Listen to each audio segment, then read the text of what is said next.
minta izinnya itu 2 minggu. 2 minggu tuh selalu tuh demo terus, gitu kan? Selalu demo terus, ya. Tetapi ya saya melihat ada tanggal-tanggal yang memang agak sedikit ya lumayan apa ya, riskan, risiko lah gitu. Yang pertama besok tanggal 13, Pak. Ya, yang kedua tanggal 20. Izin Pak Kadis, kita mulai Pak. Boleh, lanjut. Baik, terima kasih. Assalamualaikum warahmatullahi wabarakatuh. Waalaikumsalam. Selamat malam dan salam sejahtera buat kita semua. Bagaimana kabarnya Bapak Ibu semuanya? Semoga sehat selalu, Pak. Amin. Amin. Alhamdulillah sehat, Pak. Terima kasih. Amin, sehat semua. Di Provinsi DKI Jakarta, Bapak Andriansyah, yang saya hormati Bapak Ketua DPP Apindo DKI Jakarta, Bapak Haji Solihin, yang saya hormati Ketua Kadin DKI Jakarta, Ibu Diana Dewi, Bapak Ibu peserta sosialisasi kebijakan Pemprov DKI Jakarta terkait dengan pembatasan sosial berskala besar pada masa transisi. Yang kedua, pada malam hari ini, pertama-tama marilah kita panjatkan puji syukur kehadirat Tuhan Yang Maha Esa, karena atas berkat dan rahmatnya kita bisa hadir bersama dalam acara Zoom meeting sosialisasi PSBB pada masa transisi ini menuju masyarakat aman, sehat. Bapak dan Ibu yang saya hormati, kita ketahui bersama bahwa kemarin pada tanggal 9 Oktober, Bapak Gubernur sudah mengeluarkan peraturan Gubernur nomor 1020 tahun 2020 tentang PSBB pada masa transisi menuju masyarakat sehat, aman, dan produktif. Terkait hal tersebut, Dinas Tenaga Kerja juga telah menindaklanjuti dengan mengeluarkan SK Kepala Dinas Tenaga Kerja, Transmigrasi dan Energi nomor 2714 tahun 2020 tentang protokol pencegahan dan pengendalian COVID-19 di perkantoran, swasta, BUMN, BUMD, dan tempat kerja, hingga kita pada malam ini bisa hadir bersama untuk mengikuti acara sosialisasi nanti yang akan disampaikan oleh Bapak Kepala Dinas. Namun sebelum Bapak Kepala Dinas menyampaikan acara sosialisasi, nanti mohon perkenan dari Pak Solihin selaku Ketua DPP Apindo DKI Jakarta untuk memberikan dua patah sambutan, dan juga nanti dari Kadin Ibu Diana Dewi. Untuk itu kami persilakan dulu Pak Solihin terkait dengan perkembangan saat ini, mohon memberikan masukan terkait dengan PSBB saat ini, Pak. Monggo Pak, silakan Pak. Ya, Assalamualaikum warahmatullahi wabarakatuh. Selamat malam. Waalaikumsalam warahmatullahi wabarakatuh. Waalaikumsalam. Selamat malam, salam sejahtera buat kita semua. Pertama, terima kasih kepada Pak Andri Yansa sebagai Kepala Dinas Tenaga Kerja DKI. Juga kepada Bu Diana, udah lama nih, 2 bulan nggak ketemu Bu Diana nih. Selamat malam Bu Diana. Hari ini merupakan satu kesempatan karena adanya satu kebijakan yang tentunya kita harapkan jangan balik lagi gitu ya. Sehingga dianggap perlu malam ini saya minta tadi siang juga untuk bisa langsung memberikan tentunya didampingi oleh Pak Pur ya. Saya sekali lagi mohon maaf juga agak terlambat karena dari Tangerang kemarin langsung bisa tadi masuk, saya lihat pas udah 100 nih. Jadi tadi saya telepon Pak Sekum, Pak Prayudi ya, jadi agak sedikit terlambat, mohon maaf sekali lagi. Tapi hari ini, malam ini saya pikir sangat-sangat bijak kalau kita mendapat penjelasan dari Pak Kadisnaker yang berkaitan dengan adanya satu kebijakan yang sebetulnya kebijakan ini pernah diambil beberapa waktu yang lalu. Tapi jangan sampai rem darurat nanti ditarik lagi.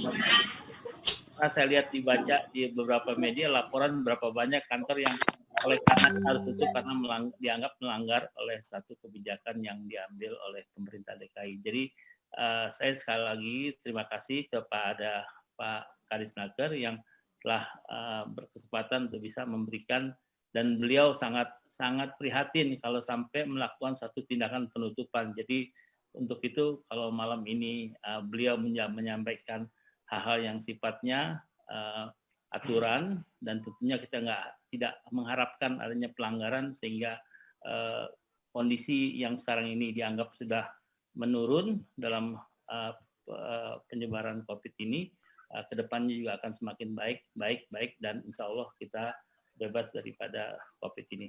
Mungkin itu yang saya bisa sampaikan Pak Pur ya. Sekali lagi terima kasih Pak Kadisnaker ya, dan teman-teman sekalian yang hadir pada malam hari ini, juga dengan Kadin Bu Diana, terima kasih sekali ya. Mungkin itu. Terima kasih Pak Pur ya. Silakan dilanjut Pak Pur, saya akan mengikuti sampai dengan selesai. Terima kasih. Assalamualaikum warahmatullahi wabarakatuh. Waalaikumsalam warahmatullahi wabarakatuh. Waalaikumsalam warahmatullahi wabarakatuh. Terima kasih Pak Solihin telah memberikan dua patah kata. Untuk itu kami berikan waktu juga kepada Ibu Diana Dewi selaku Ketua Kadin DKI Jakarta juga untuk memberikan dua patah sambutan. Monggo Bu, kami persilakan Bu Diana. Terima kasih Pak Purnomo. Assalamualaikum warahmatullahi wabarakatuh. Waalaikumsalam warahmatullahi wabarakatuh. Yang saya hormati Pak Andriansa selaku Kepala Dinas, kemudian Pak Purnomo, juga Pak Solihin yang saya hormati, Bapak dan Ibu, para pengurus Kadin DKI Jakarta dan ketua-ketua wilayah Kadin DKI Jakarta. Saya sangat mengapresiasi acara ini walaupun malam hari, Pak. Rasanya kita waktunya istirahat, tapi karena ini sangat menarik. Dari pagi sampai sore pertanyaan dari anggota banyak sekali, terutama menyangkut masalah sistem pendataan yang diharapkan oleh Pemprov. Nah, ini yang pertanyaan sehingga menimbulkan acara hari ini. Tadi dari Kadin sudah mendaftar 100 lebih dan sekarang di grup menyampaikan banyak sekali teman-teman yang tidak bisa masuk di link ini. Jadi mudah-mudahan nanti YouTube-nya mereka bisa tahu juga, dan harapannya adalah pertanyaan yang paling krusial mengenai pendataan dari pengunjung apabila datang ke tempat usaha kami. Nah, ini mungkin nanti penjelasan yang sangat menarik, mudah-mudahan terjawab semua. Selain dari itu,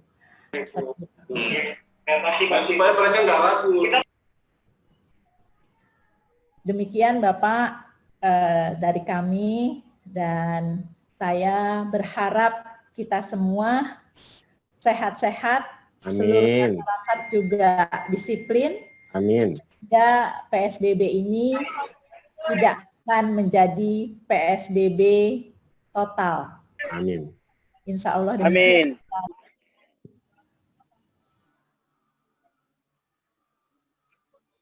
Bu Diana di mute. Ya. Di mute ya Pak? Bagian terakhirnya tadi. Baik, insya Allah kita semua bisa sehat Pak, dan cukup sekian, terima kasih. Assalamualaikum warahmatullahi wabarakatuh. Waalaikumsalam warahmatullahi wabarakatuh. Waalaikumsalam warahmatullahi wabarakatuh. Beberapa patah sambutan. Baik Bapak dan Ibu, peserta sosialisasi, mungkin ini yang kita tunggu-tunggu, tadi udah banyak baik dari Kadin maupun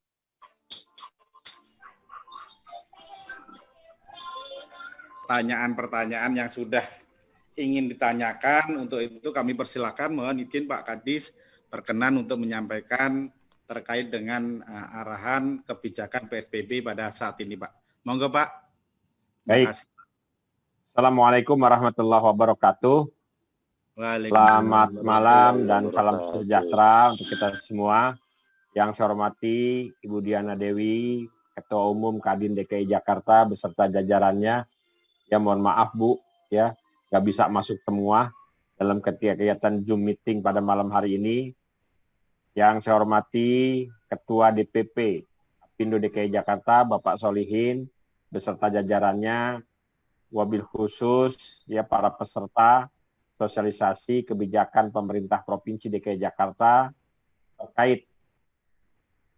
terkait pemberlakuan pembatasan sosial berskala besar PSBB pada masa transisi. Puji syukur marilah kita panjatkan kehadirat Allah Subhanahu wa taala atas berkat rahmat hidayah serta inayahnya. Kita masih diberikan nikmat sehat sehingga kita dapat bersilaturahim, berkumpul ya melalui Zoom meeting pada malam hari ini dalam keadaan sehat walafiat ya. Dan saya juga mohon maaf ya karena kegiatan Zoom meeting kita malam hari ini memang terpaksa ya dilaksanakan pada malam hari ini karena memang tidak ada waktu lagi. Jujur saja Ibu, Bapak ya wabil khusus yang hadir pada malam hari ini, tadi saja detik-detik terakhir kami masih berkutat terkait masalah ya SK kepala dinas yang harus kami keluarkan. Terutama untuk Kepala Dinas Parekraf yang nanti mungkin bisa juga akan mensosialisasikan juga dengan Kepala Dinas ya Perindustrian, Perdagangan, Koperasi Usaha Kecil Menengah, yaitu belum putus Bu. Ya, alhamdulillah kalau untuk Disnaker, alhamdulillah tuh dari kemarin ya deadline-nya tuh hari Minggu sore tuh udah putus, udah selesai. Tinggal ya Parekraf, Dinas Olahraga dan Dinas Perindustrian, Perdagangan, Koperasi Usaha Kecil Menengah yang masih perlu banyak diskusi, terutama dengan ahli-ahli kesehatan juga. Apakah ini masih boleh dibuka atau tidak boleh dibuka? Terus kalau seumpamanya tidak boleh, kenapa? Ya pasti akan menjadi pertanyaan-pertanyaan. Kenapa yang ono boleh, kok saya tidak boleh? Seperti itu. Kalaupun diboleh, harusnya seperti apa? Supaya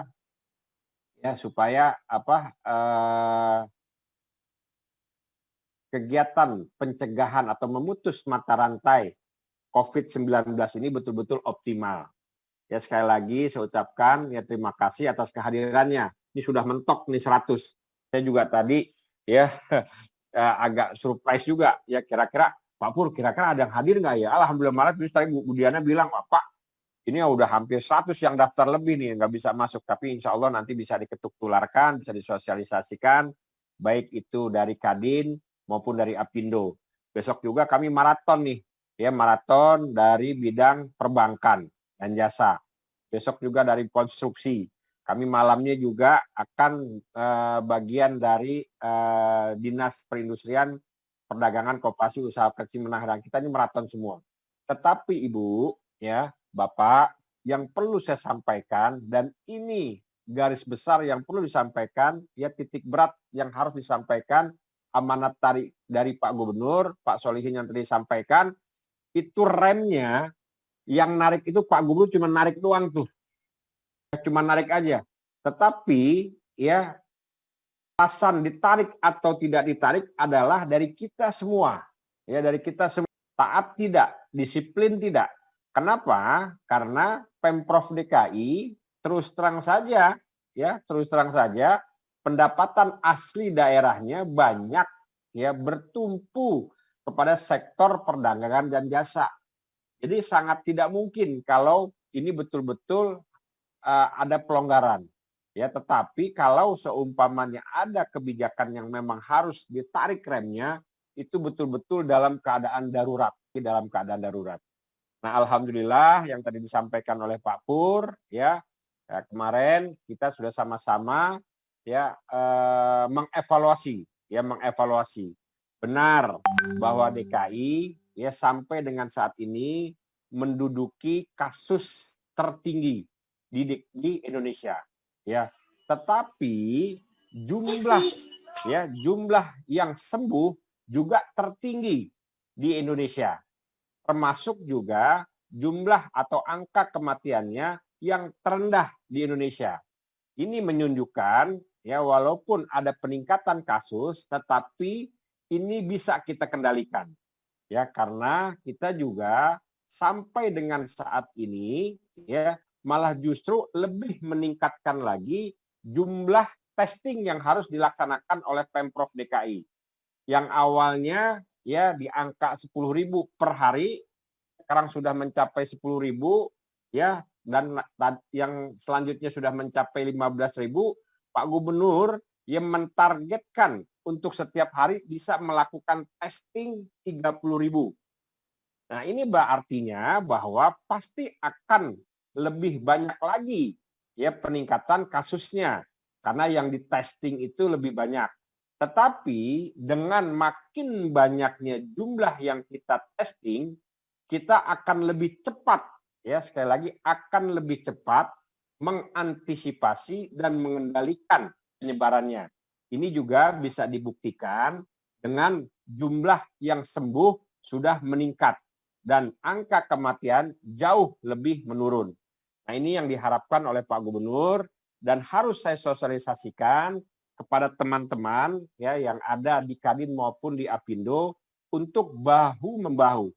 Di samping ya meningkatkan protokol kesehatan, taat dan disiplin, juga jangan sungkan-sungkan ya melakukan pelaporan apabila karyawannya terkonfirmasi COVID-19. Itu yang pertama. Yang kedua, kita juga sudah mengeluarkan ya SK Peraturan Gubernur, SK Gubernur, semuanya sudah kita keluarkan.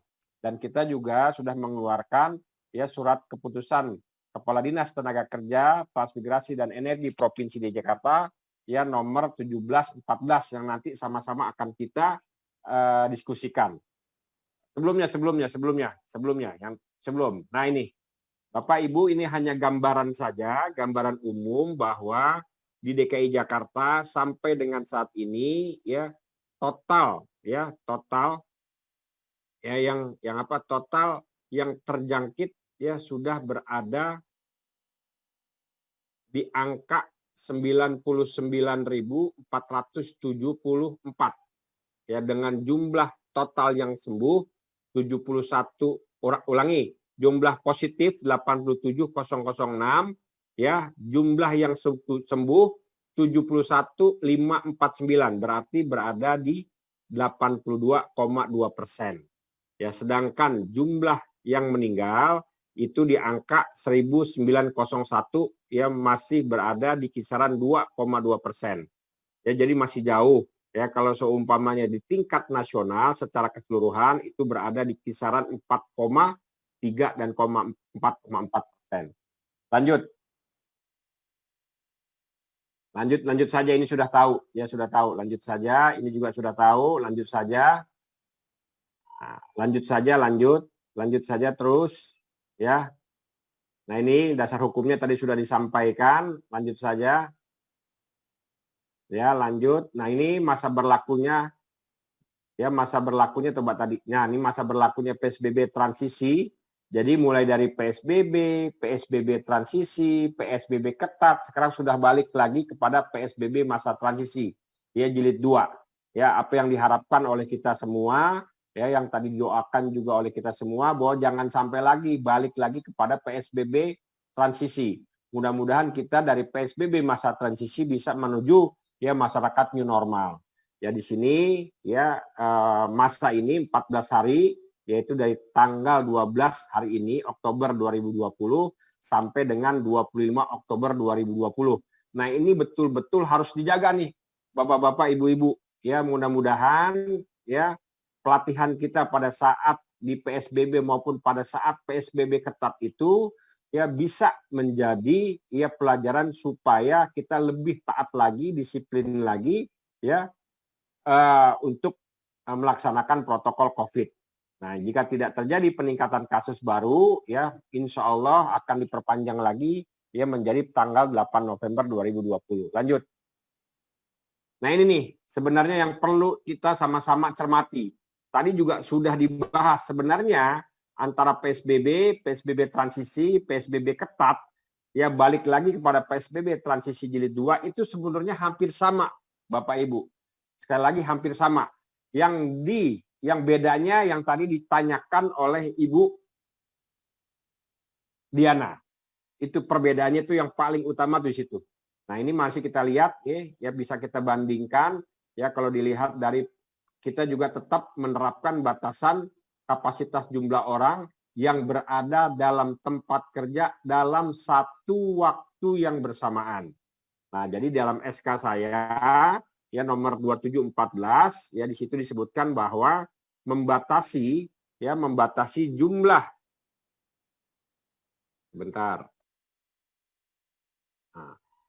membatasi kapasitas jumlah orang yang berada di tempat kerja paling banyak 50% dalam waktu yang bersamaan bagi perusahaan yang tidak termasuk dalam kategori sebagaimana dimaksud dalam diktum kedua. Maksudnya ya di luar dari 11 sektor yang dikecualikan. Ya, jadi 50% boleh dilakukan pengoperasian, tetapi tetap ya dilakukan pembatasan 50%. Tetapi yang 11 sektor yang masuk dalam pengecualian itu dibuka ya sampai dengan 100%, tapi tetap harus melaksanakan protokol COVID kesehatan. Nah, yang kedua, melakukan penyesuaian jam kerja dan shift kerja dengan jeda minimal antar shift 3 jam bagi perusahaan yang termasuk dalam kategori yang dikecualikan sebagaimana dimaksud dengan diktum kedua. Nah, ini ya memang kita tidak terlalu ketat, tetapi kita memang mewajibkan. Ya, maksudnya tidak terlalu ketat, kita tidak mengatur ya jam berapa saja tuh pulangnya, tetapi kita juga mewajibkan adanya ya shift kerja dengan jeda minimal antar shift itu 3 jam. Ya, dengan diharapkan supaya tidak ada interaksi langsung antara pekerja yang satu dengan pekerja yang lain. Lanjut.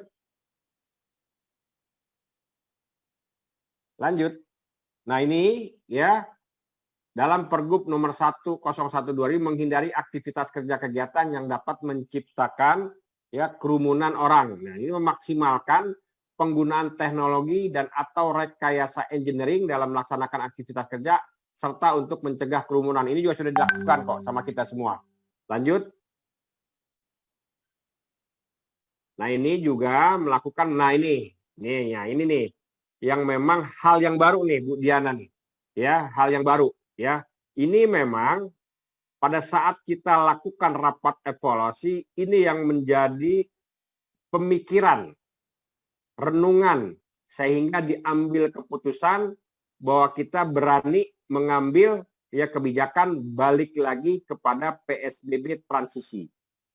Ya, karena kita pola dalam memutus mata rantai penyebaran COVID adalah 3T, testing, tracing, dan treatment.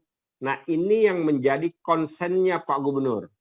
Ya, membuat sistem pendataan pengunjung di perusahaan yang sekurang-kurangnya terdiri atas nama pengunjung, nomor induk kependudukan, NIK, nomor handphone, ya, waktu jam datang dan meninggalkan perusahaan, serta wajib menyerahkan data pengunjung dimaksud kepada Dinas Tenaga Kerja, ya, Transmigrasi dan Energi apabila diminta. Jadi kalau ada pemeriksaan, ada pengawasan, jadi kita nggak usah lagi menutup-nutupi, sampaikan saja. Ya, kalau memang kita sudah taat, nggak usah takut. Nah, ini maksudnya begini. Jadi ada dua nih.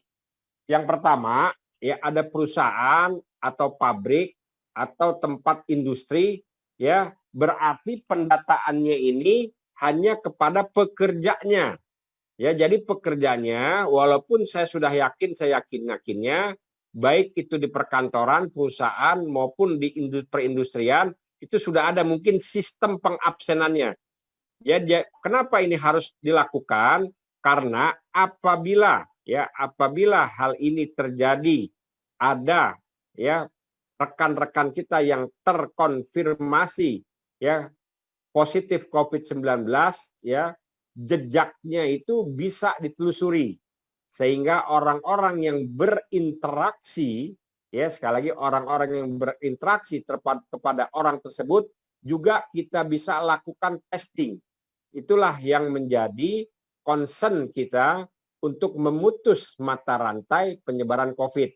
Ya, nah yang agak repot terus terang saja di mall.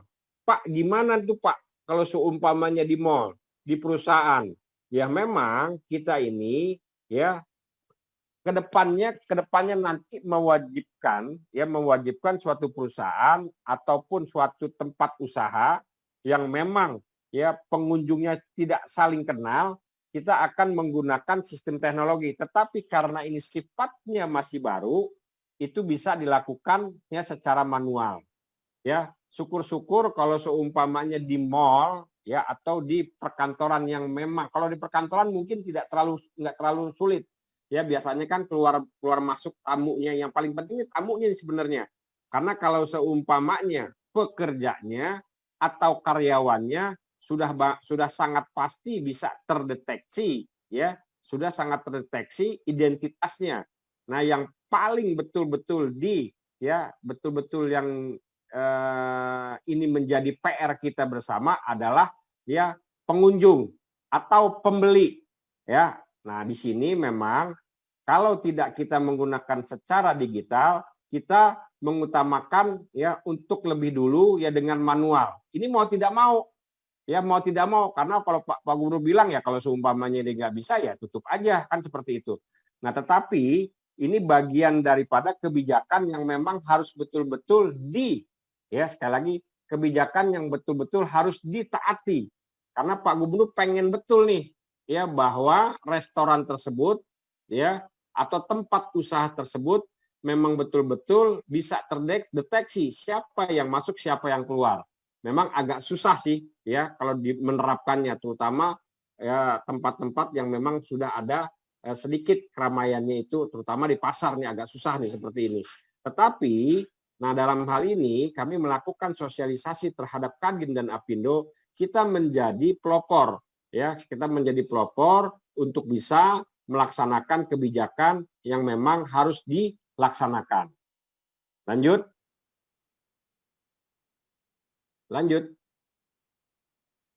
Nah ini. Pada Pergub nomor 101/2002 ya pasal 8 ayat 1 huruf R ya di situ disampaikan bahwa melakukan penghentian sementara aktivitas tempat kerja atau tempat kegiatan kompleks perkantoran selama proses pembersihan dan disinfeksi paling sedikit 3 kali 24 jam dengan menyesuaikan kapasitas ruang dan jangkauan kontak erat. Ini sebenarnya sudah hampir sama juga. Ini dimaksudkan apabila di perkantoran, di perusahaan, di tempat usaha ada karyawannya yang terkonfirmasi positif COVID-19.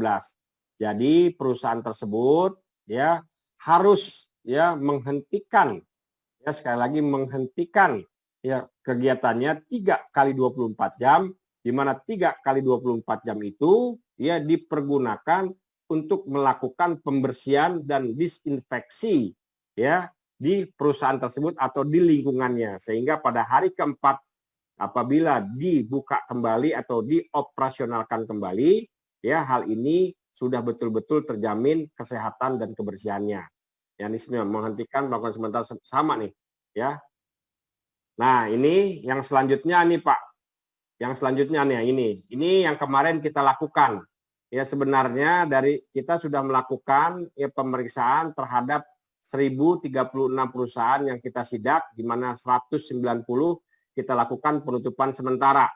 Ya alhamdulillah yang kita denda ini tidak ada. Ya mudah-mudahan ini jangan sampai terjadi. Ya kalau walaupun di sini masih ada penutupan sementara sebanyak 190 ya, tetapi dendanya 0. Ya alhamdulillah berarti walaupun di sini ada jenis pelanggaran yang dilakukan tetapi tidak 2 kali ya, tidak 2 kali sehingga dendanya ini masih 0. Lanjut. Nah, ini jumlah perusahaannya ya di mana 120 perusahaan yang kita lakukan penutupan karena ya karyawannya COVID ya 19, sedangkan 7 perusahaan kita lakukan penutupan karena melanggar protokol kesehatan. Ya memang yang paling banyak ya yang dilanggar oleh perusahaan yaitu pertama terkait masalah jumlah karyawannya. Jadi kemarin kalau yang non esensial masih mempekerjakan di atas 25%, sedangkan yang esensial masih di atas 50%. Ya, kalau dilihat dari protokol yang memang dilakukan, ya alhamdulillah semuanya sudah. Kalau saya lihat itu, ya kalau saya lihat monitoring ke lapangan, hampir semua perusahaan perkantoran sudah ada tuh, ya hand sanitizer-nya sudah ada, pengukuran suhu badannya juga ada, sudah ada penggunaan masker, jaga jaraknya juga sudah diperhatikan, ya. Tetapi memang banyak yang kita lakukan adalah ya karena pelanggaran batasan ya operasional karyawannya, itu banyak. Nah, yang kedua, masih adanya perusahaan yang tidak ya atau belum membentuk Satgas COVID-19 internal perusahaannya. Pak, Bu, ini sangat penting karena kalau kita lihat ya ke belakang, ternyata kita sudah ada tuh yang namanya Undang-Undang Nomor 1 Tahun 1970 tentang keselamatan kerja. Nah, tentang keselamatan kerja di situ sudah ada, setiap perusahaan tuh mewajibkan membentuk yang namanya P2K3, Panitia Pembina Kesehatan dan Keselamatan Kerja. Nah, ini ya yang bisa dijadikan sebagai Satgas COVID-19 di perusahaan tersebut. Tetapi sampai dengan saat ini masih ada juga perusahaan-perusahaan yang belum membentuk Satgas COVID-19. Bapak, Ibu hadirin hadirat yang berbahagia, kenapa hal ini perlu kami sampaikan bahwa sampai dengan saat ini sesuai dengan ya sistem wajib lapor yang ada di kita dan di Kementerian Ketenagakerjaan, ya jumlah perusahaan yang ada di DKI Jakarta sudah di atas 80.000 perusahaan, baik itu besar, sedang, kecil maupun mikro. Ya, sedangkan jumlah ya pegawai yang melakukan pemeriksaan masih sangat jauh dari yang diharapkan. Oleh karenanya kita membutuhkan peran serta aktif ya internal perusahaan tersebut dalam menjalankan protokol kesehatan pencegahan COVID-19. Lanjut. Nah, mungkin itu saja yang perlu saya sampaikan ya. Silakan nanti Bapak-bapak, Ibu-ibu kalau ada yang mau dipertanyakan monggo ya silakan. Ya nanti kalau seumpamanya saya tidak bisa jawab, nanti Pak Pur bisa jawab, bisa bantu saya. Mungkin itu saja yang perlu saya sampaikan, lebih kurangnya mohon maaf. Wabillahi taufik walhidayah. Assalamualaikum warahmatullahi wabarakatuh. Waalaikumsalam warahmatullahi wabarakatuh. Baik, terima kasih Pak Kadis yang sudah menyampaikan paparan dan arahannya. Untuk itu kita buka sesi tanya jawab. Monggo Bapak dan Ibu silakan, langsung nanti kami akan pandu terkait dengan pertanyaan dari Bapak dan Ibu sekalian. Monggo silakan Pak, Ibu. Dulu boleh Pak? Ya, monggo silakan Pak. Dari mana Pak? Ya, saya Renal Prakosotori Pak dari Kadin DKI Bidang Perindustrian. Selamat malam Pak Kadis, Pak Biasa. Selamat malam Bu Ketum. Selamat malam, Waalaikumsalam warahmatullahi wabarakatuh. Waalaikumsalam Pak. Jadi saya langsung aja ke poin Pak, apa yang saya alami di kantor. Jadi saya sedikit cerita mungkin Pak ya. Jadi saya itu berkantor di epicentrum Pak, itu ada kurang lebih luas. Ruangannya itu 80 meter persegi Pak. Karena kami ambil dua tempat. Yang kerja itu sementara cuma 10 orang Pak di situ. Jadi secara ruangan itu sangat physical distancing. Jadi ada kendala di kami Pak. Kalau ini patokannya ini dari mana Pak sebenarnya Pak gitu. 50% yang Bapak sampaikan tadi itu, apakah dari jumlah orang yang dengan ruangannya kecil, ataukah jumlah orang, tapi seperti saya ruangannya besar Pak. Jadi kalau kita bagi untuk yang staf kerja aja itu, ada mungkin 6 orang mereka dalam kondisi sekitar 55 meter persegi Pak, luasannya ya, dengan barang yang tidak terlalu banyak. Nah itu yang pertanyaan saya satu. Yang kedua, Satgas COVID Pak, bagaimana kami dengan yang 10 orang kerja ini membentuk Satgas COVID, berapa maksimumnya Pak yang harus kita bentuk? Karena cuma 10 orang Pak yang kami kerjakan di kantor saya, tapi luas ruangannya kurang lebih 80 meter persegi yang saat ini kami tempati. Itu aja Pak, mohon arahannya Pak. Terima kasih Pak. Baik, terima kasih Pak Rainer.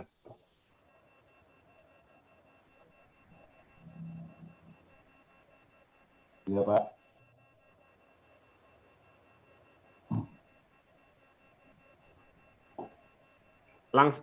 Pak Pur, kita buka 3-3 apa langsung nanya langsung jawab?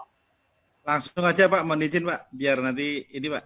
Oh gitu. Jadi gini, ya, ini sebenarnya ya 50% dibandingkan dengan luasan, ini hampir ya setiap kali dipertanyakan. Pak, ya kenapa? Ya, kenapa kami 80%, bahkan jangankan 10, ada juga tuh yang satu gedung itu cuma 3-4 orang kan seperti itu, ya. Ya. Memang ketentuannya itu adalah 50% dengan ya maksud dan tujuan agar physical distancing-nya itu betul-betul bisa terjaga. Tetapi fakta di lapangan yang tadi disampaikan, kami juga tidak saklek banget istilah katanya. Ya. Kebiasaannya pas begitu kami lihat di dalam suatu gedung, ya memang ternyata jaraknya jauh ya. Apalagi kalau kita lihat kita juga tidak bisa melakukan sanksi ya sesuai dengan ketentuan, walaupun sebenarnya tidak boleh karena ketentuannya 50%. Ya, ketentuannya 50%. Ya. Nah, ini juga banyak sekali yang dipertanyakan oleh rekan-rekan yang lain. Ya, tetapi ya sebenarnya saya hanya mengambil titik positifnya saja. Ya, kan lebih bagus juga selama jadi gini, Pak. 50% itu selama ini kan kita masih awam atau masih asing untuk melakukan pekerjaan di rumah. Tetapi dengan adanya PSBB, ya alhamdulillah sudah memberikan semacam pembelajaran, kita sudah bisa juga tuh ya melakukan pekerjaan di rumah. Ya. Nah, jadi yang pertama kita juga memberikan kesempatan kepada ya pekerja kita untuk melakukan istirahat. Yang kedua, ya memberikan kesempatan kita melakukan ya pekerjaan yang masih bisa dilakukan di rumah ya di rumah. Dan yang ketiga, yang lebih penting lagi nih, ya yang lebih penting lagi. Oke. Ya, sekali lagi oke. Ya, di gedungnya itu ya dia tidak melanggar physical distancing. Tetapi pada saat dia melakukan mobilisasi, ya itu dia. Ya, pada saat dia melakukan mobilisasi dari rumah ke tempat kerjaannya atau dari tempat kerja ke rumahnya, ya itulah yang sering terjadi interaksi di perjalanan atau pada saat dia melakukan ya istirahat. Jadi 50% ini sebenarnya tidak hanya mengacu di kantor, tetapi juga kita mengurangi ya interaksi bertatapan langsung ya pada saat kita melakukan mobilisasi. Itu akhirnya yang kemarin kita bahas. Kemarin juga ini sebelum kita bahas 50% ataupun kita bagi dengan bidang daripada luasan gedungnya, ini juga pembahasannya itu sangat lama nih Pak. Akhirnya diputuskannya 50%. Dengan yang tadi saya sampaikan, ya alas-alasannya yang pertama, ya kalau seumpamanya bisa dilakukan pekerjaan di rumah, kenapa nggak kita lakukan di rumah gitu. Satu, yang kedua, ya pada saat seperti ini kan memang dibutuhkan kondisi yang fit, kan alangkah bagusnya kita ya memberikan kesempatan kepada pekerja kita melakukan istirahat dengan WFO 50%, WFH 50%. Tetapi yang paling penting lagi, alasan yang paling penting ya yang kita jadikan ya konsen, yaitu pada saat dia melakukan mobilisasi dari rumah ke tempat kerjanya atau sebaliknya dari tempat kerja ke rumahnya. Itu yang pertama. Yang kedua terkait masalah Pak Satgas COVID. Sebenarnya ya silakan saja, kita tidak ada ketentuan ya, memang tidak ada ketentuan ya harus sekian. Saya rasa kalau 10 orang kan bisa juga dikatakan Satgas COVID, ya, misalnya 2 atau 3. Dalam arti kata begini Pak, Satgas COVID ini sebenarnya berfungsi untuk saling mengingatkan ya antara karyawan yang satu dengan karyawan yang lain apabila dalam kesehariannya dia lalai atau lupa atau memang dalam arti kata karena kebetulan di kantor ketemu teman sendiri ya tidak melakukan protokol COVID. Nah, inilah fungsi dari Satgas COVID ya internal perusahaan yang mengingatkan. Ya tadi saya terus terang saja tuh alhamdulillah tuh. Mohon maaf tuh. Ya saya belanja ya tadi barusan tadi belanja. Nah, ini udah bagus nih edukasinya. Belanja di salah satu Indomaret ya belanja seperti biasa di 1000 itu ya. Nah, ada pengunjung pembeli yang pakai maskernya itu nggak bagus. Ini tuh langsung ditegur oleh ya kasirnya. Ya Pak, tolong maskernya dipakai yang benar. Nah, ini juga salah satu edukasi. Itu. Jadi untuk Satgas COVID ini tidak ada ketentuannya harus sekian. Yang paling penting harus misalkan dari 10 orang itu minimal ada yang dituakan lah dalam arti kata untuk saling mengingatkan melaksanakan protokol COVID-19. Demikian. Baik Pak Andriansa, terima kasih Pak. Cukup jelas Pak. Terima kasih. Baik, makasih. Monggo yang lain Bapak Ibu. Baik. Masih ada Izin Pak. Ya, Pak. Mari Iya, Pak. Putra. Ya, mari silakan. Assalamualaikum warahmatullahi wabarakatuh.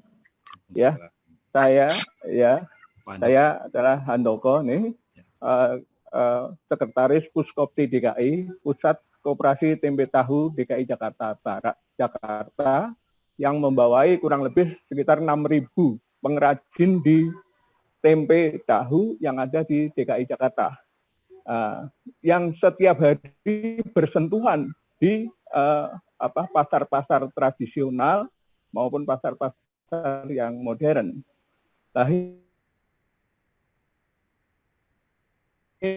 ini memberikan saran-saran atau himbauan kepada pengurus-pengurus Kopti yang ada di 5 wilayah supaya memberikan artinya pencegahan kepada para pengrajin, di mana para pengrajin atau pedagang tempe yang ada di pasar-pasar tradisional itu harus mentaati dari protokol kesehatan.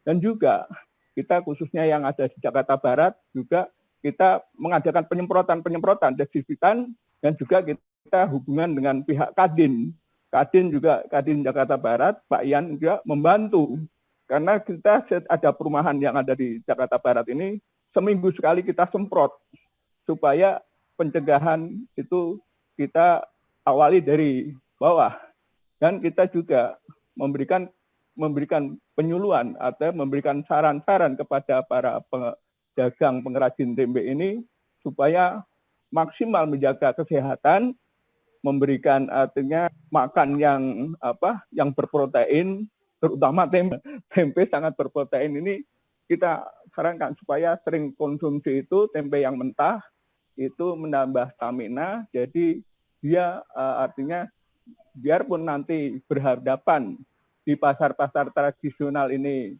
yang dengan hadapan langsung dengan para pembeli, konsumen ini, supaya bisa artinya terhindar daripada konflik itu. Juga kami mohon kepada pemerintah, ini khususnya DKI, untuk dipermudah ya, memberikan izin, terutama izin halal ya. Izin halal ini yang dari MUI ini supaya tidak, artinya nggak usah kita ngurus artinya langsung kepada kantor MUI, atau itu supaya bisa online, sistem online supaya, dan ya mohon untuk digratiskan ya, karena pedagang tempe itu ya ada ekonomi lemah, tapi ya alhamdulillah kita di sini DKI ini memproduksi tempe itu setiap hari kurang lebih 400 ton tempe. Jadi setiap hari 400 ton tempe yang dikonsumsi oleh masyarakat DKI. Yaitu kalau kali 10.000 ya sekian miliar ya. Ya ini terima kasih. Cuma saran kita ya mohon supaya untuk dipermudah dan jembatanin bagaimana kita para pengrajin makanan tempe ini supaya mendapatkan izin halal dari MUI. Itu terima kasih. Wassalamualaikum warahmatullahi wabarakatuh. Salam. Mohon izin, Pak Rudi. Monggo silakan yang lain Pak. Ya, mohon izin Pak, Pak Moderator, Rudi Pak. Halo Pak. Siap, lanjut Pak, lanjut. Sudah tersambung Pak, lanjut Pak. Baik, terima kasih. Assalamualaikum warahmatullahi wabarakatuh. Selamat malam Bu Ketum, selamat malam Bapak Ibu semua. Saya Rudi Cahyadi, Komtab Bidang Pengembangan Teknologi, Kadin DKI. Selamat malam Pak Adriansyah, Pak Kadis. Assalamualaikum. Ya, terkait masalah pandemi yang terjadi di DKI yang beberapa bulan lalu ada peningkatan yang cukup signifikan dan ada beberapa kali juga kebijakan yang tidak terintegrasi sehingga banyak sekali beberapa wilayah yang tidak menerapkan Protap 19 ini. Nah, yang jadi timbul pertanyaan saya ada beberapa Pak yang saya coba tanyakan Pak. Pertama, mungkin nggak Pak Protap dibuat? Ya, saya lagi Pak, pertanyaan saya lagi Pak. Ya. Halo Pak. Gimana Pak Rudi? Gimana? Ya, mungkin nggak Pak? Mungkin nggak? Gimana?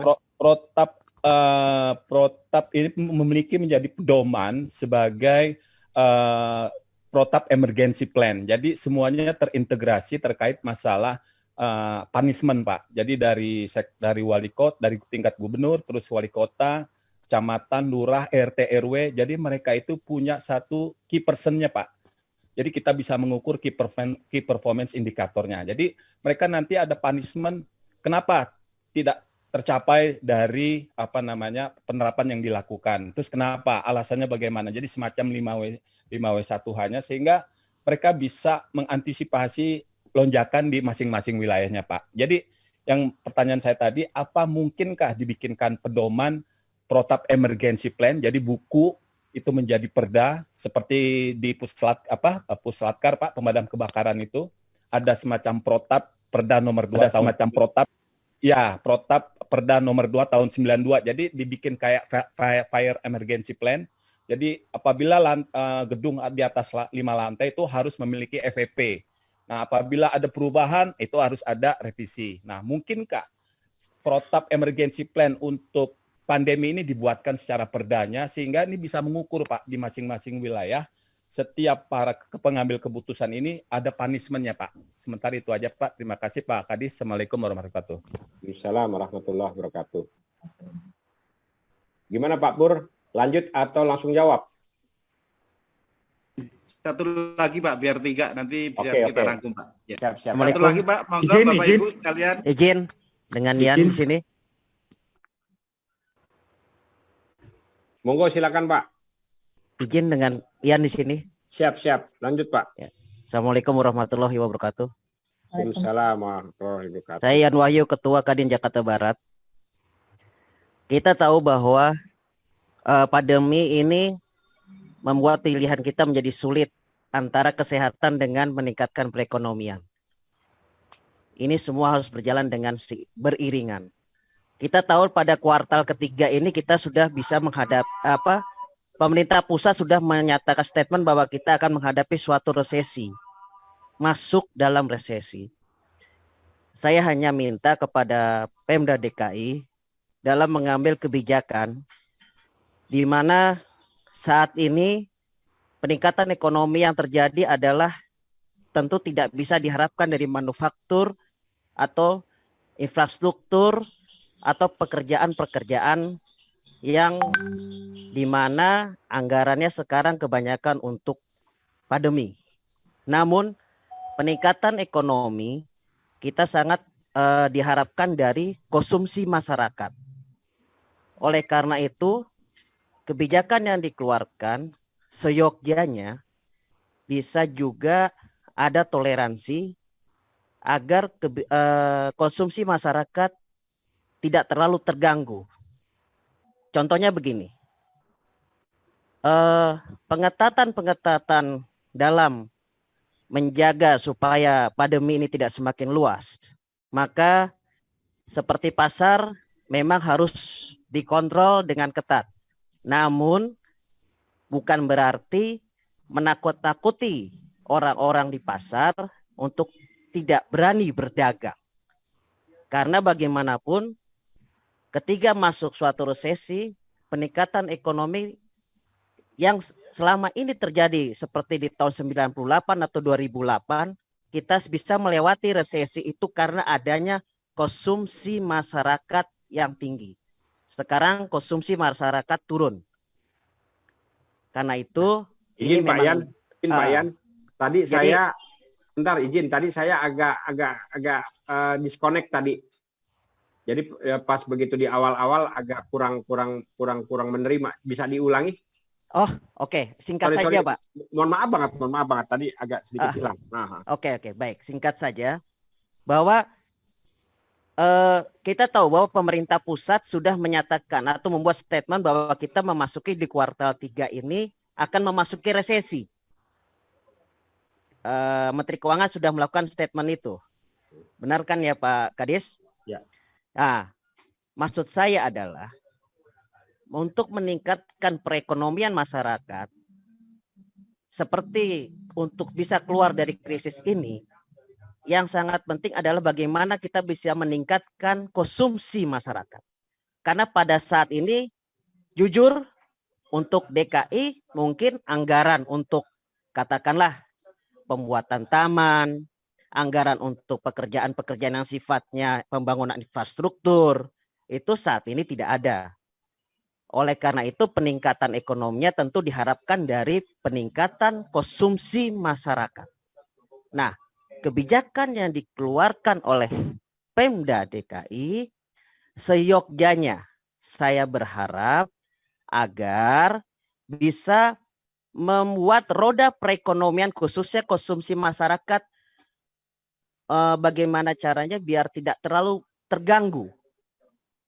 Karena inilah jalan keluar yang paling cepat agar perekonomian masyarakat khususnya di DKI bisa meningkat. Memang ini menjadi suatu hal yang sangat sulit, tetapi di dalam melakukan suatu tindakan atau teguran khususnya bagi masyarakat yang tidak punya masker misalnya, silakan dilakukan pengetatan seperti itu, dilakukan teguran-teguran, namun dengan cara yang selama ini memang sudah baik dan masyarakat juga semakin sadar. Dan saya berharap memang kita semakin meningkatkan, berharap agar masyarakat sadar untuk menggunakan masker, namun pasar-pasar, mal-mal, dan seperti pasar elektronik atau pasar listrik di Kenari, juga pedagang-pedagangnya tidak mengalami ketakutan untuk membuka. Karena ketika konsumsi masyarakat terjadi, maka otomatis peningkatan ekonomi bisa terkerek, bisa meningkat. Karena kita pada saat ini secara jujur kita akui, kalau resesi terjadi dan konsumsi rumah tangga turun, konsumsi masyarakat turun, rumah tangga, maka resesi yang terjadi akan semakin dalam.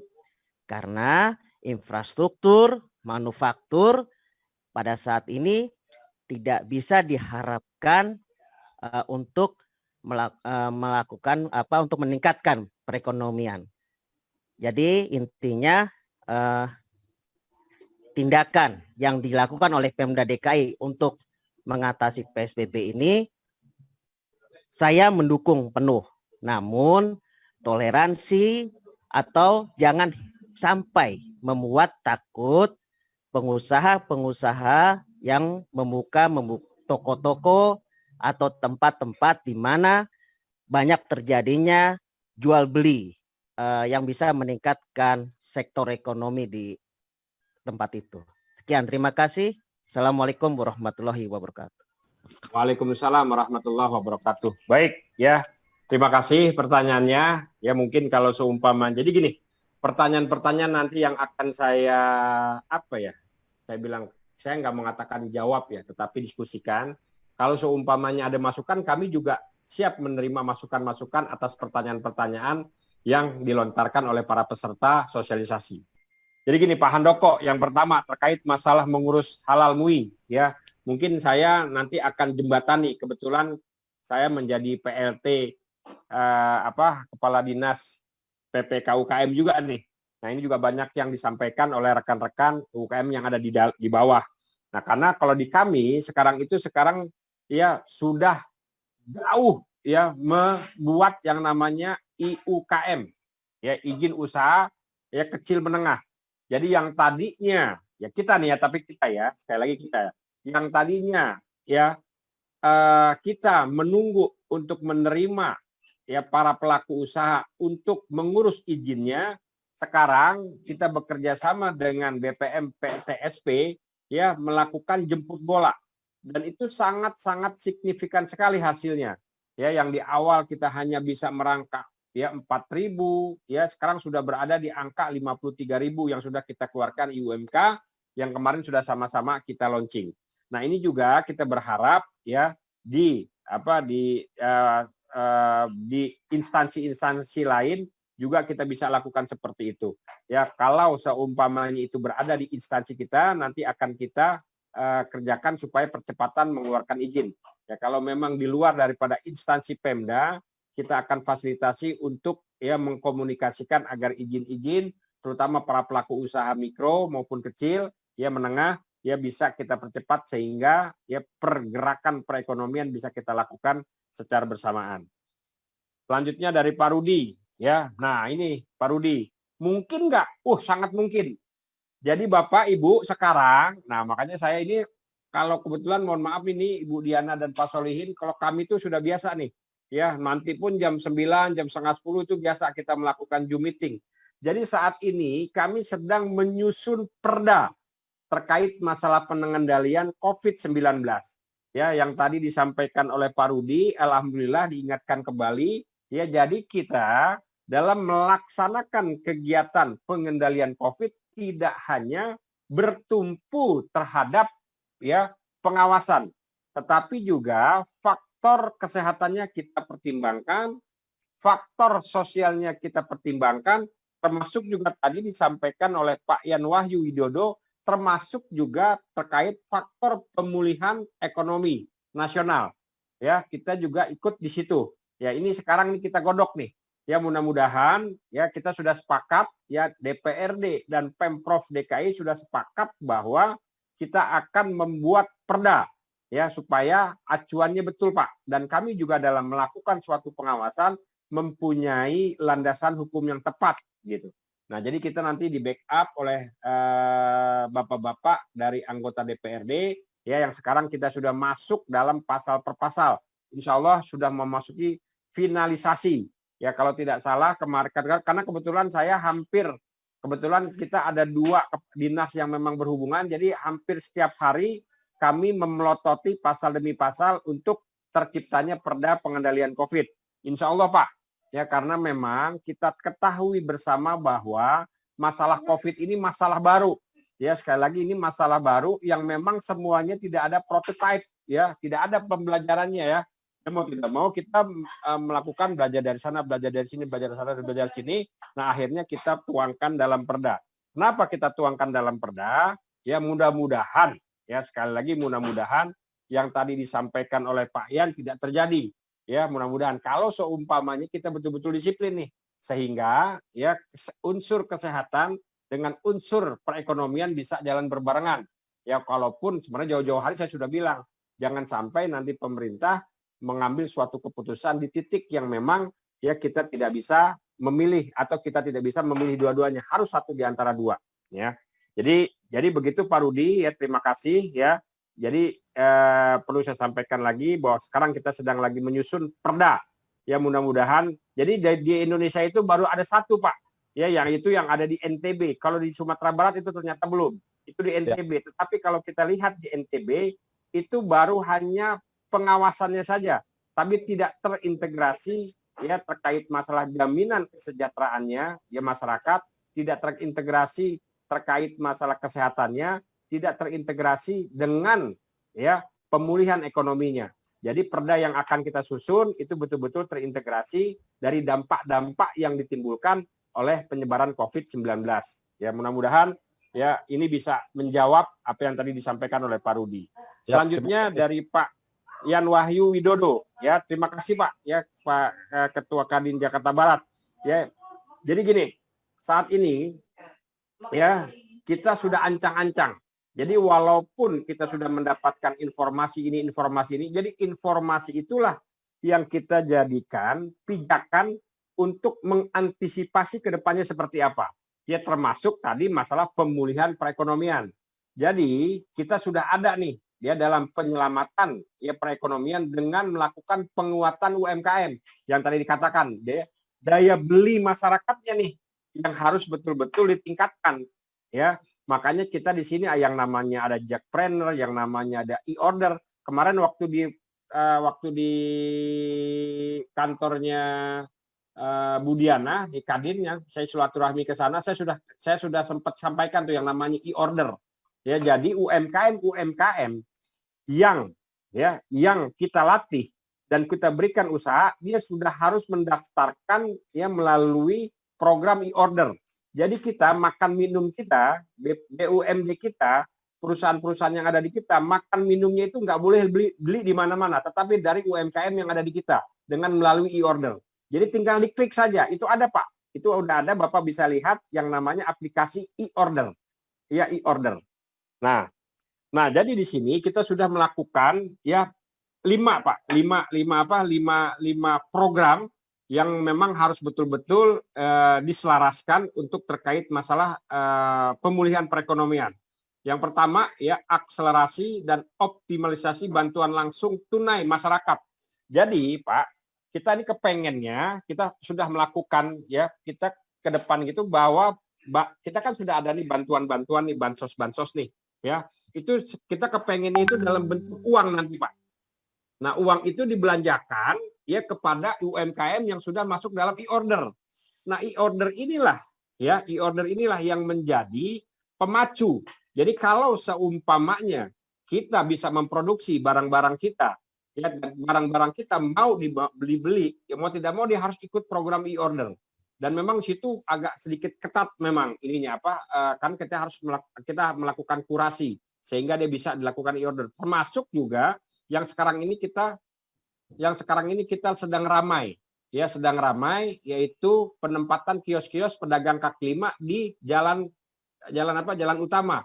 Itu sebenarnya tidak seperti itu juga. Ya nanti kalau seumpamanya sudah waktunya, ini stimulus-stimulus yang sudah kita lakukan nih. Ya termasuk Jackpreneur, ya pembuatan masker maupun LPG ini semuanya sudah kita lakukan.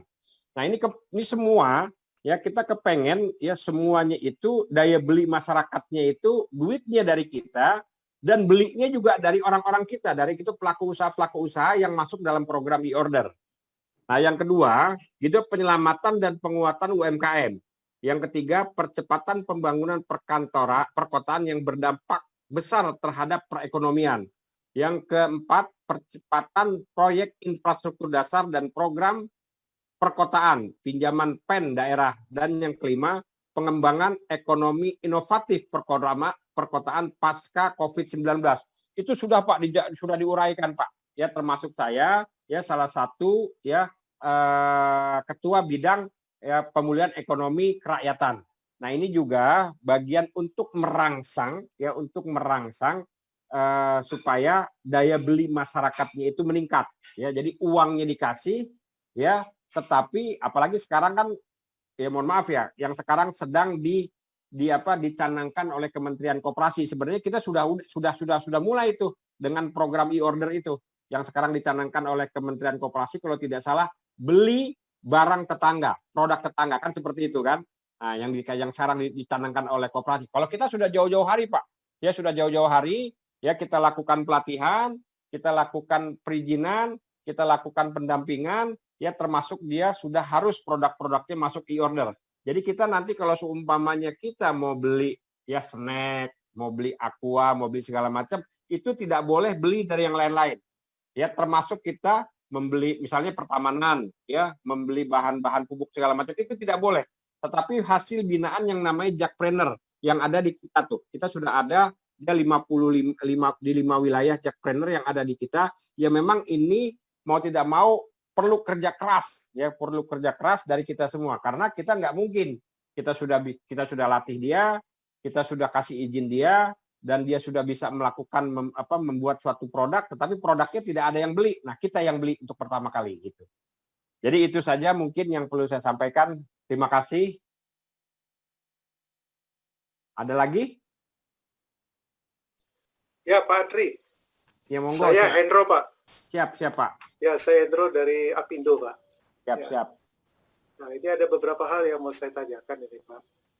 Ini berkaitan dengan keputusan Kepala Dinas Tenaga Kerja nomor 2714 yang kami terima pada hari ini ya, Pak ya. Siap. Nah, terutama di dalam poin pertanyaan saya adalah implementasi butir 3, poin E, dalam surat Kepala Dinas nomor 2714 berkaitan dengan penyesuaian jam kerja dan shift kerja dengan jeda minimal antar shift 3 jam. Nah, tadi sore kami mendiskusikan dengan tim, jika hal ini diterapkan di retail, semisal area floor-nya 6.000 sampai 8.000 meter persegi, bagaimana penerapannya nih Pak? Itu yang pertama. Yang kedua, butir 3 poin W, melakukan penghentian sementara aktivitas dalam rangka pembersihan selama 3 kali 24 jam jika ditemukan pekerja terkena COVID. Pertanyaannya, jika perusahaan langsung melakukan tindakan disinfektan dan langsung melakukan tracing ke karyawannya dengan biaya dari perusahaan, seperti rapid karyawan, swab yang reaktif, dan penyemprotan rutin dan lain-lain, apakah tetap kantor atau usahanya ditutup selama 3 kali 24 jam? Jika perusahaan sudah menempuh hal tersebut dan akhirnya ditutup oleh Satgas COVID Pemda DKI karena kepentingan kelanjutan operasional perusahaan, maka opsi yang diambil adalah denda. Karena kalau perusahaan misalnya disegel atau ditutup, maka kejadian ini dengan kantor ditutup atau operasionalnya tidak berjalan, justru berefek jelek. Nah, mohon arahannya Pak. 2 pertanyaan dulu Pak, terima kasih. Baik, terima kasih Pak Hendro. Yang pertama terkait masalah jeda. Ya, memang begini. Di surat SK kami terdahulu memang terkait masalah jeda itu kami state masuk jam 7 untuk kloter pertama. Jadi kita membatasi jumlah karyawan 50%. Ya, dari 50% kita bagi 2 lagi. 1 shift pertama, 1 shift kedua. Ya, pada saat SK terdahulu ya itu memang kami state bahwa jam pertama shift pertama jam 7 dengan waktu istirahat ya jam 11.00 sampai jam 12.00. Yang shift kedua ya itu masuknya itu jam 10 ya. Waktu SK pertama itu kita jedanya 2 jam, tetapi dapat masukan ya input dari BNPB pusat Pak Doni ya, karena melihat daripada kajian yang dikeluarkan oleh Badan BPSDM Perhubungan, karena ini terkaitannya masalah mobilisasi dari rumah ke kantor, dari kantor ke rumah gitu. Ya mintanya 3 jam, makanya waktu sempat kita revisi tuh ya aturannya tuh. Jadi 3 jam. Jadi kita state jam 10. Waktu istirahatannya jam 2 sampai jam 3 ya, jam 14 sampai jam 15.00. Tetapi ya saat ini kami memberikan keleluasaan Pak kepada Bapak. Monggo Bapak masuknya jam 8, tetapi nanti yang kedua jam 11 jam 11. Monggo masuknya itu. Atau itu minimal. Kalau seumpamanya mau dibikin 2 shift juga nggak apa-apa. Tetapi 50% itu dalam waktu yang bersamaan. Misalnya Bapak begini. Bapak misalnya punya usaha dan melibatkan 100. Tapi Bapak mau 100-100-nya itu Bapak mau masuk, boleh-boleh aja. Tinggal dibagi 3 saja. Ya kan? Sepertiga shift pertama, sepertiga shift kedua, sepertiga shift ketiga. It's okay saja gitu. Nah, ini kan sebenarnya pembagian ini jangan sampai adanya interaksi langsung pada saat dilakukan mobilisasi ya pekerja dari rumah ke kantor atau dari kantor ke rumah. Itu yang pertama. Terus yang kedua, tadi apa ya? Lupa saya. Jadi blank. Apa, Pak? Sementara Pak izin. Penutupan sementara. Penutupan, Pak. Sementara. Gini. Penutupan sementara. Jadi begini, yang namanya 3 kali 24 jam itu adalah kajian masukan dari Dinas Kesehatan. Gitu loh. Bahwa yang namanya perusahaan, perkantoran, ya, apapun itu, apabila terdeteksi karyawannya terkonfirmasi positif COVID-19 terhadap perusahaannya, dia lakukan penutupan 3 kali 24 jam. Terhadap karyawannya dilakukan isolasi. Ya, apakah itu isolasi mandiri, nanti dilihat dari sekarang ini kita diarahkan isolasi terkendali. Jadi kalau isolasi mandiri nanti akan dilihat juga nih sama puskesmas. Kira-kira rumahnya memungkinkan tidak untuk melakukan isolasi mandiri. Tetapi kalau memungkinkan it's okay. Tetapi kalau tidak memungkinkan, dia bisa isolasi terkendali. Bisa di Wisma Atlet atau di hotel-hotel yang ditunjuk. Jujur, nih baru sekarang nih, termasuk supir saya nih, tadi baru masuk tuh isolasi terkendali di masuk hotel Mangga 2 tuh, ya kan? Kenapa? Karena rumahnya tidak memungkinkan isolasi. Nah, jadi itu ya selama 14 hari.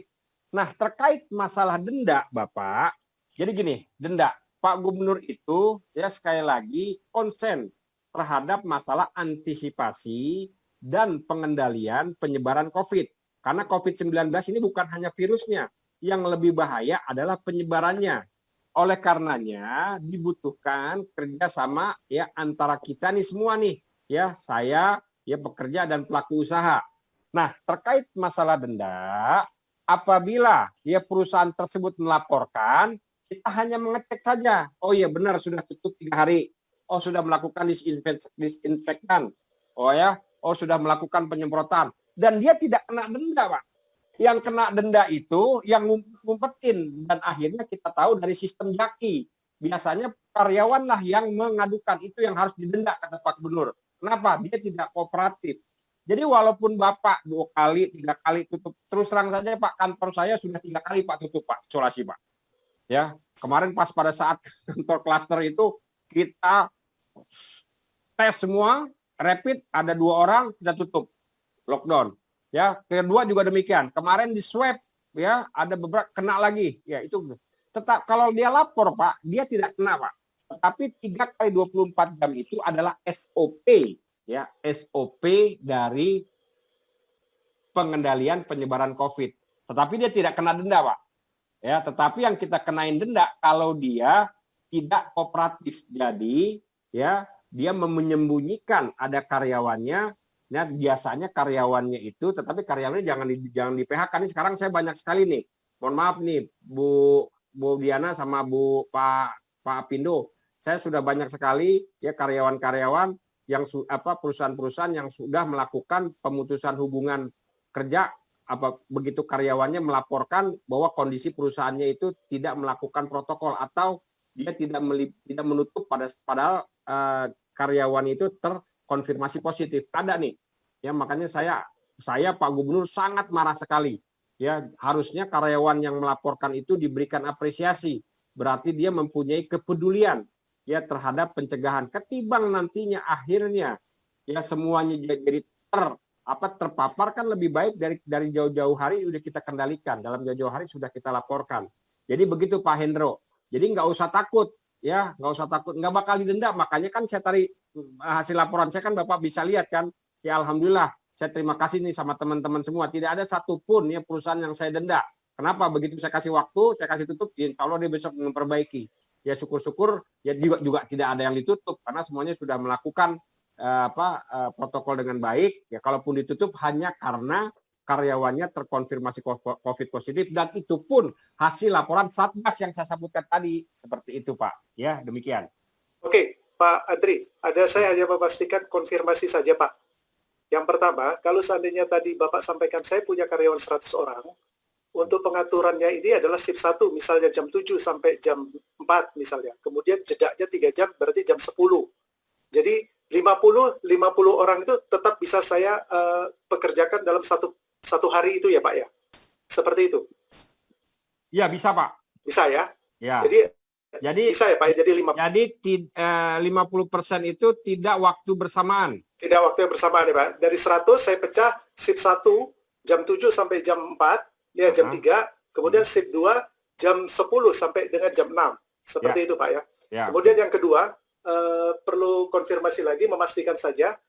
Jadi pengusaha ini kan dia sudah melakukan yang terbaik buat perusahaannya Pak ya, maksudnya buat karyawannya. Disinfektan rajin mereka setiap melakukan itu. Kalaupun ada karyawan yang terkena, rapid dilakukan, swab dilakukan semuanya itu.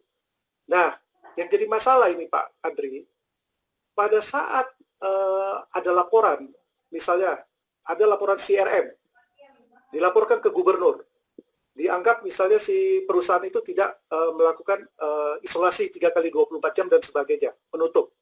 Nah, pada saat ada pengawas datang, kemudian dipaparkan, diperjelas semuanya itu, sikap dari pengawas menyatakan, wah nggak bisa Pak, Bapak harus pilihannya. Bapak mau disegel atau Bapak bayar denda. Nah, karena keberlangsungan perusahaan ini adalah yang diutamakan, ini keberlangsungan perusahaan, maka akhirnya perusahaan mengambil, ya sudah Bu, kita mengambil denda saja. Misalnya seperti itu.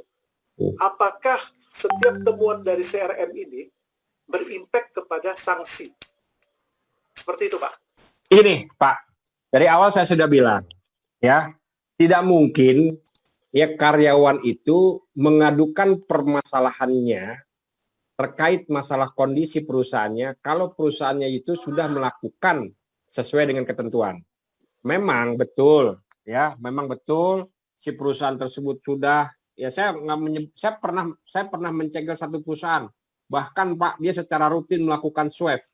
Kalau Bapak sebutkan, saya sebutkan pasti Bapak kenal orangnya, dan itu perusahaan besar. Tetapi faktanya bahwa ada tuh, ya ada, ya karyawannya itu terkonfirmasi positif, dan kita lakukan pengecekan Pak, Makanya, ya yang saya katakan tadi, sebelum Bapak dilaporkan kepada CRM, ya Bapak sudah melakukan juga tuh. Ternyata pas begitu Bapak sudah melakukan A, I, U, E, O, ya ternyata ada tuh, ya kita nggak tahu deh tuh kenanya di mana tuh, ya apakah kenanya dia lagi melakukan tugas atau pada saat dia makan siang, kita nggak tahu ya. Tiba-tiba ada yang terkena. Nah setelah itu juga Bapak langsung laporkan tuh kepada Dinkes. Nah Dinkes biasanya langsung melaporkan kepada kami. Nah kami sudah membawa semacam bahan bahwa perusahaan Bapak sudah melaporkan. Nah, di situ yang kita terapkan adalah yang saya katakan tadi, SOP masalah kesehatan. Tidak lagi berbicara masalah denda, Pak. Tetapi kalau Bapak melakukan disinfektan segala macam itu kan versi Bapak.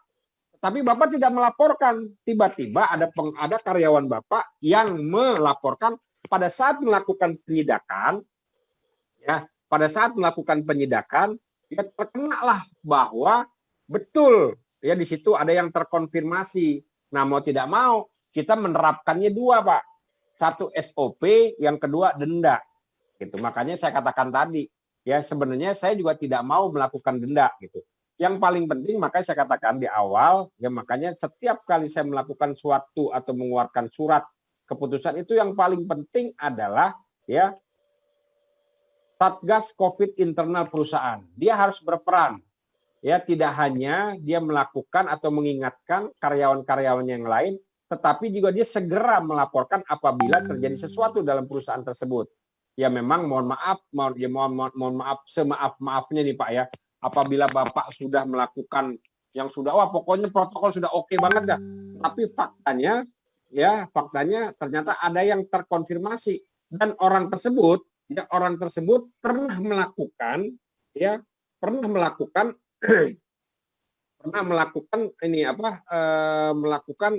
pernah hadir lah di situ. Jadi pernah kontak gitu. Ya kecuali misalnya contoh misalnya dia mau biasa kan kita ada tuh ketentuan bahwa kita harus melakukan asesmen terhadap perusahaan-perusahaan yang baru membuka. Misalnya dia belum pernah sama sekali, ya, misalnya dia habis dari cuti atau dari perpergian, dia belum pernah masuk ke kantor.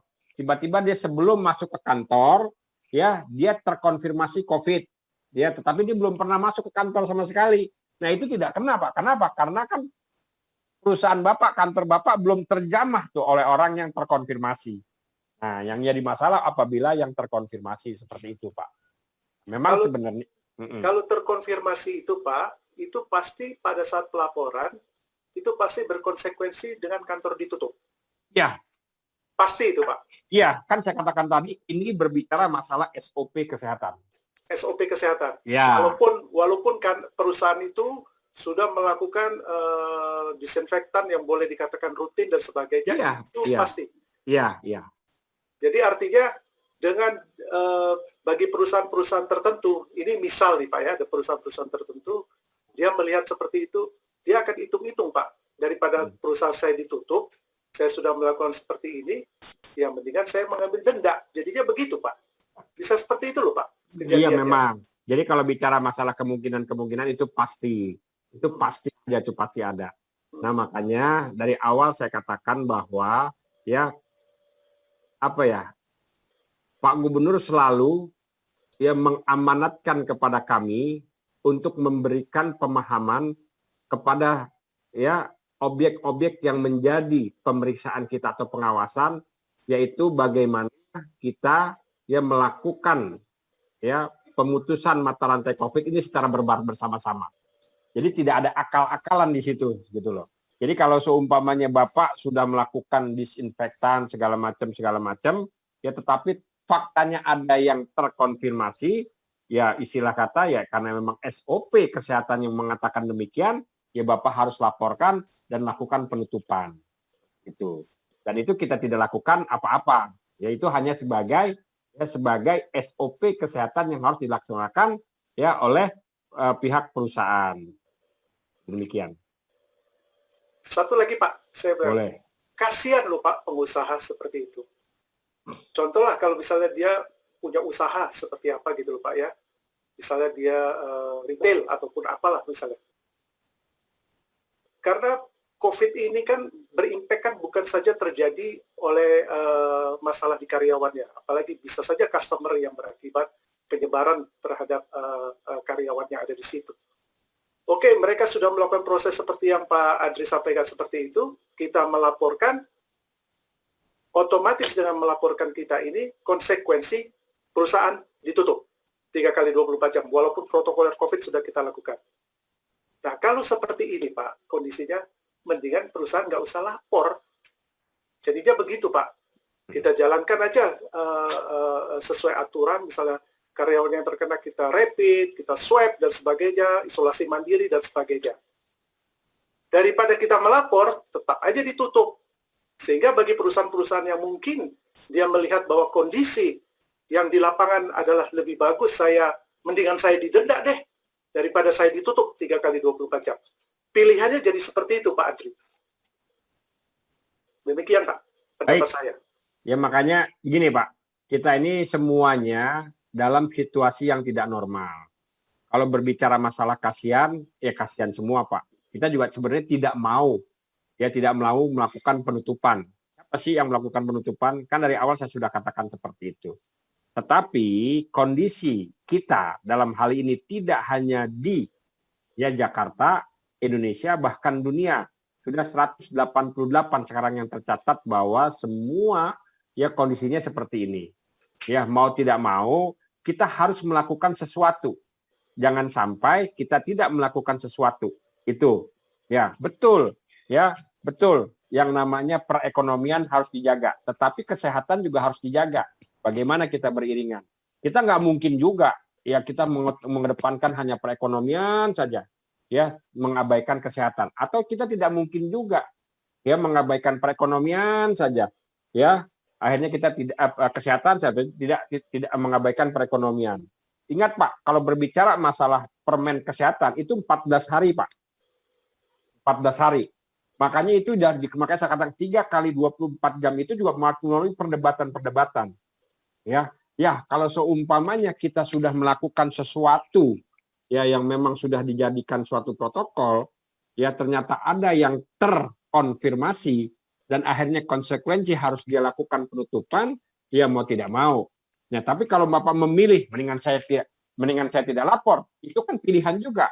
Ya pilihan Bapak itu oke-oke aja nggak apa-apa. Ya tinggal kita berdoa, ya sudah mudah-mudahan karyawannya tidak ada yang melapor melalui Jaki kan begitu kan?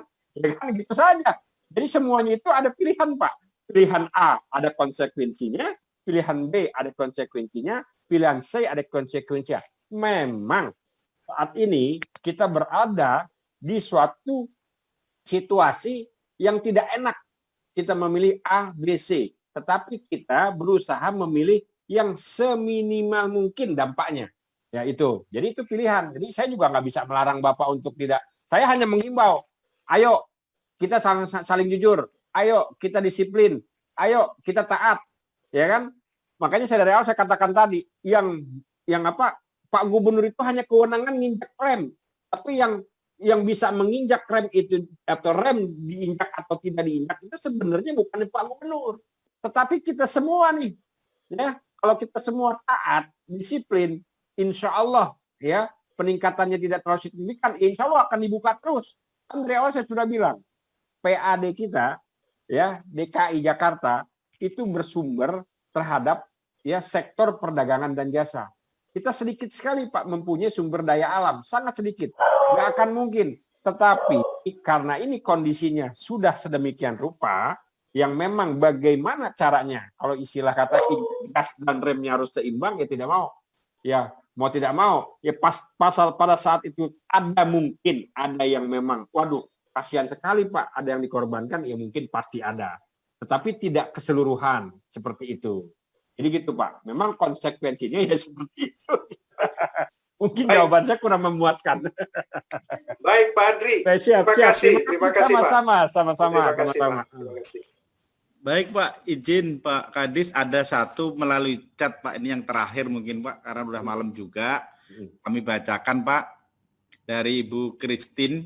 Pak, jika yang terkonfirmasi adalah anggota keluarga karyawan yang serumah, misalnya istri atau orang tua karyawan yang terkonfirmasi, tetapi si karyawan itu sendiri setelah di swab hasilnya negatif, apakah kantor si karyawan 24 jam Pak? Terima kasih. Enggak lah. Ya. Tidak. Ya. Tidak. Ya karena kan keluarganya, kecuali kalau seumpamanya setiap hari, ya mohon maaf nih, ini bercanda tapi beneran gitu, bercanda. Ya setiap hari istrinya ikut ke kantor gitu kan, tiba-tiba terkonfirmasi kan begitu.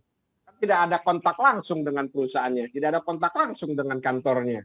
Ya kan? Ya, alhamdulillah dia tidak terkonfirmasi, tidak ada dampak terhadap perkantoran atau perusahaannya. Yang dampak bahwa dia anggota keluarganya harus dilakukan isolasi selama 14 hari.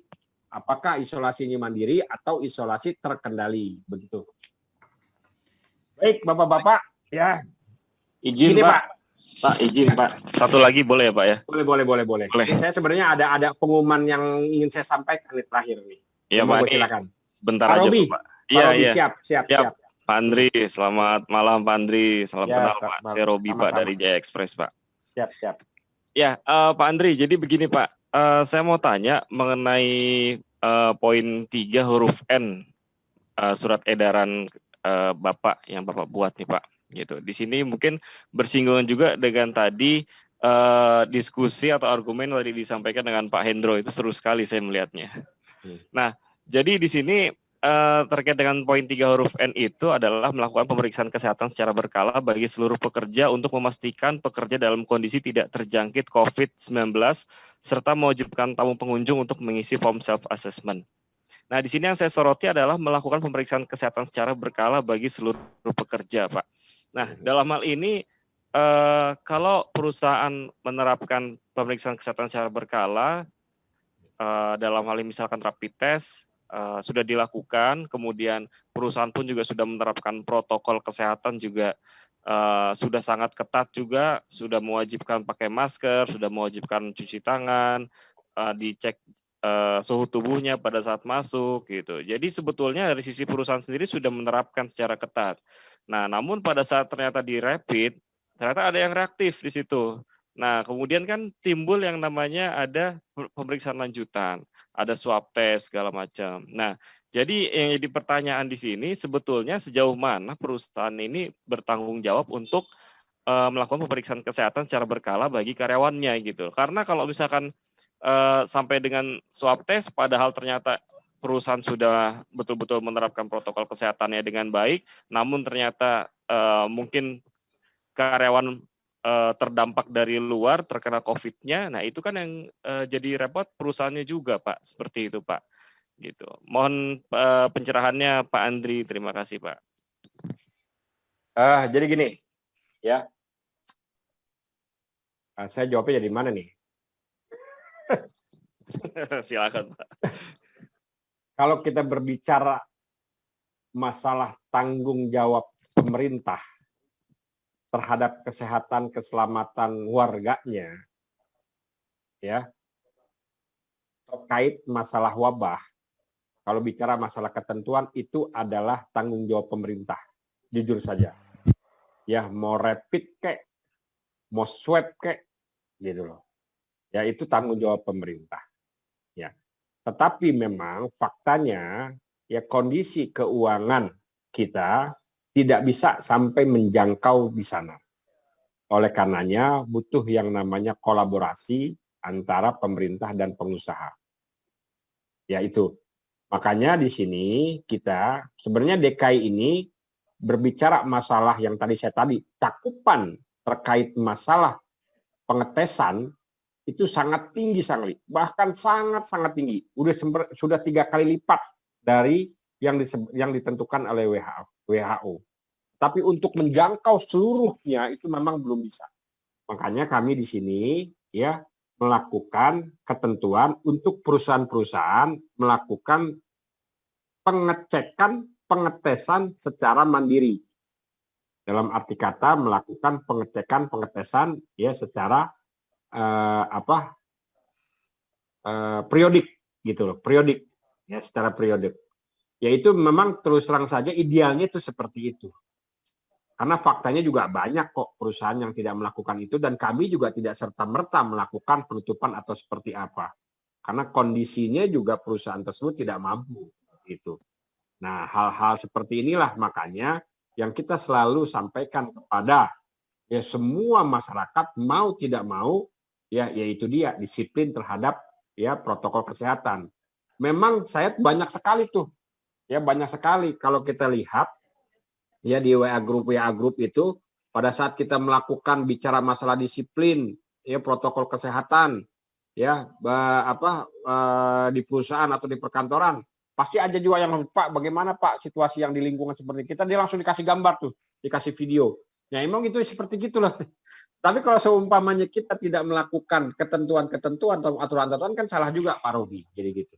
Jadi itu sebenarnya yang bisa kita jawab, ya. Jadi saya yang namanya ketentuan itu memang harus ideal, ya sekali lagi harus ideal.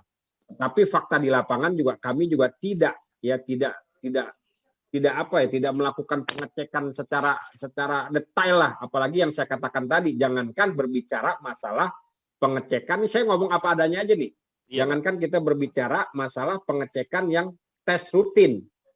Berbicara masalah pemeriksaan saja, Bapak tadi lihat kan, kita hanya 1.000 sekian. Jumlah perusahaan yang ada di kita itu 80.000 sekian, itu sesuai dengan wajib lapor, yang lapor. Belum lagi yang tidak lapor. Ya bagaimana lagi kita berbicara masalah pengawasan terhadap protokol saja, memang udah agak susah gitu. Ini faktanya seperti itu. Nah makanya kita di sini dibutuhkan nih peran serta yang namanya Satgas COVID internal perusahaan. Seperti itu. Ya.